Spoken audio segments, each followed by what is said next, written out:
Interest rate, ये दोस्तों बड़े काम की चीज है। Central bank set interest rates. कौन सेट करता है इंटरेस्ट रेट दोस्तों?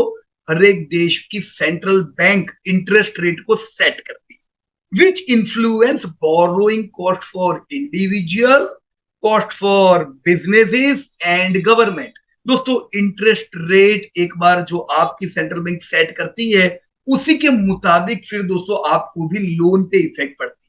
तो अगर इंटरेस्ट रेट बढ़ते हैं तो इंडिविजुअल को भी ज्यादा ब्याज चुकाना पड़ता है, बिजनेस भी ज्यादा ब्याज चुकाते हैं, गवर्नमेंट भी ज्यादा ब्याज चुकाती है, तो तीनों को नुकसान। दोस्तों इंडिविजुअल को क्या होगा?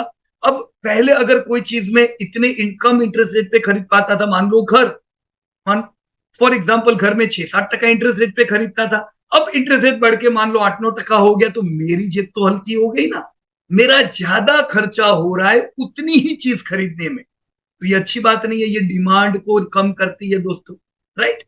तो कंपनीज का माल कम बिकता है, डिमांड घटाता है, और आपके लिए भी अच्छा नहीं है, बिजनेस इसके लिए अच्छा नहीं है दोस्तों। कंपनीज कम एक्सपांड कर पाती है क्योंकि वो भी कम लोन ले पाएगी, इंटरेस्ट उनको इतना चुकाना पड़ता है, इंटरेस्ट रेट हाई हुए तो ज्यादा पैसा भरना पड़ेगा, तो एक्सपांशन प्लान थोड़े कम हो जाते हैं, कंपनियों के खर्चे बढ़ जाते हैं इंटरेस्ट रेट पे। अब जो भी कंपनियां डेप बर्डन वाली है दोस्तों, ज्यादातर इमर्जिंग सेक्टर की कंपनियां डेप बर्डन होती है, अब उनको उतने ही लोन पे ज्यादा ब्याज भरना पड़ेगा, तो दोस्तों आपके मार्जिन कम हो जाएंगे, तो ये भी नेगेटिव है, शेयर बाजार पे ये विपरीत असर करता है दोस्तों, right. Lower interest rate can encourage borrowing and spending. दोस्तों कम इंटरेस्ट रेट होगा कि एनकरेज करता है ज्यादा बोरोइंग और स्पेंडिंग को, क्योंकि आपको पता है, मुझे पहले जब इंटरेस्ट रेट ज्यादा था, मैं जब 10,000 रुपया चुकाता था, मैं इतनी प्रोडक्ट ले पाता था। आज जब मैं 10,000 चुकाता हूं, मैं ज्यादा वैल्यू की प्रोडक्ट ले पाऊंगा क्योंकि ब्याज कम जा रहा है, राइट।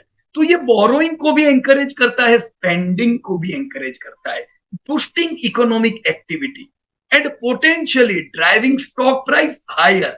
दोस्तों डिमांड धमाकेदार बढ़ती है, कंपनियों के प्रॉफिट एकदम मस्त बढ़ने लगते हैं, कब? जब इंटरेस्ट रेट कम होते हैं। तो दोस्तों ये साइकिल्स इन्वेस्टर को देखना चाहिए। अभी हाई साइकिल चल रही है, मतलब अभी साइकिल क्या है, इंटरेस्ट रेट बढ़ रहे थे तो बाजार घट रहा था, पिछले 2 समय से इंटरेस्ट रेट बढ़ने बंद हुए, बाजार ने इसको पॉजिटिवली लिया, अब इंटरेस्ट रेट घटने लगेंगे, बाजार दोस्तों दौड़ने लगेगा, राइट।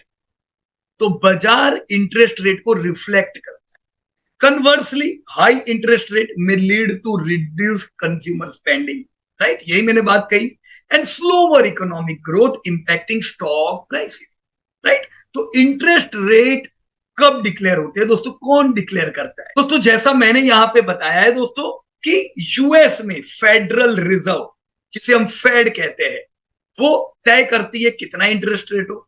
यूरोपियन यूनियन में दोस्तों द यूरोपियन सेंट्रल बैंक यानी ईसीबी सेट करती है इंटरेस्ट रेट। यूनाइटेड किंगडम में बैंक ऑफ इंग्लैंड, और हमारे भारत में आरबीआई, आरबीआई की एमपीसी मीट होती है दोस्तों, और इस मीटिंग में तय किया जाता है, वो देखते हैं दोस्तों महंगाई कैसी बढ़ रही है, उन डेटा के आधार पे दोस्तों वो लोग इंटरेस्ट रेट तय करते हैं, और उसकी इफेक्ट फिर आपके ईएमआई पे पड़ती है, राइट।